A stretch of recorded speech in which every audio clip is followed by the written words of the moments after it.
Welcome government officers. நமக்கு அருள்மிகு பழனி ஆண்டவர் மகளிர் கலைக்கல்லூரியிலேருந்து புதுசாக ஒரு நோட்டிஃபிகேஷன் ரிலீஸ் பண்ணியிருக்காங்க. அந்த நோட்டிஃபிகேஷனை பற்றி தான் நம்ம இந்த வீடியோவில் டீட்டெயிலாக பார்க்க போகிறோம்.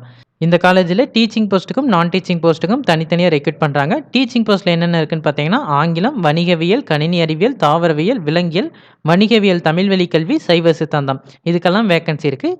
நான் டீச்சிங் போஸ்ட்டில் வந்து தட்டச்சரில் 2 வேகன்சி இருக்குது. அலுவலக உதவியாளரில் 2 வேகன்சி இருக்குது. டீச்சிங் போஸ்ட்டுக்கான குவாலிஃபிகேஷன் நீங்கள் பிஹெச்டி கம்ப்ளீட் பண்ணியிருக்கணும். அப்படி இல்லைன்னா நெட்டு, ஸ்லெட்டு, செட்டு இதில் ஏதோ ஒன்று நீங்கள் பாஸ் பண்ணியிருக்கணும். ஆனால் இந்த கம்ப்யூட்டர் சயின்ஸ் போஸ்ட்டுக்கு மட்டும் நீங்கள் எம்இ படிச்சிருந்தாலுமே அப்ளை பண்ணலான்னு கொடுத்துருக்காங்க. நான் டீச்சிங் போஸ்ட்டுக்கு வந்து தமிழ்நாடு அரசு விதிகளின்படி குவாலிஃபிகேஷன் கொடுத்துருக்காங்க. இதுக்கான அப்ளிகேஷன் வந்து apacwomen.ac.in இந்த வெப்சைட்டில் அவைலபிளாக இருக்குது. நீங்கள் டைரெக்டாக ஆன்லைன்லேயே அப்ளை பண்ணிவிட்டு அதை பிரிண்ட் அவுட் எடுத்துகிட்டு வந்து இன்டர்வியூ அட்டன் பண்ணணும். இன்டர்வியூ மார்னிங்கும் நடக்குது, ஆஃப்டர்நூன் செஷனும் நடக்குது. பட் நீங்கள் மார்னிங் போகிறதே பெட்டராக இருக்கும்னு நினைக்கிறேன். இன்டர்வியூ லொக்கேஷன் அருள்மிகு பழனியாண்டவர் பாலிடெக்னிக் கல்லூரி பழனி இந்த லொக்கேஷனில் தான் நடக்குது. கவர்மெண்ட் ஜாப் தேடிட்டு இருக்கவங்க எல்லாருக்கும் இந்த வீடியோ யூஸ்ஃபுல்லாக இருக்குன்னு நினைக்கிறேன். இந்த வீடியோ பிடிச்சிருந்துச்சுன்னா லைக் பண்ணுங்கள். கவர்மெண்ட் ஜாப் தேடிட்டு இருக்கவங்க ஃப்ரெண்ட்ஸ்க்கும் இந்த வீடியோ ஷேர் பண்ணுங்கள். இந்த நோட்டிஃபிகேஷன் ரிலேட்டடாக வேறு ஏதாவது டவுட் இருந்தால் கமெண்ட் செக்ஷனில் கேளுங்க. மறக்காமல் சப்ஸ்கிரைப் பண்ணுங்கள். தேங்க்யூ.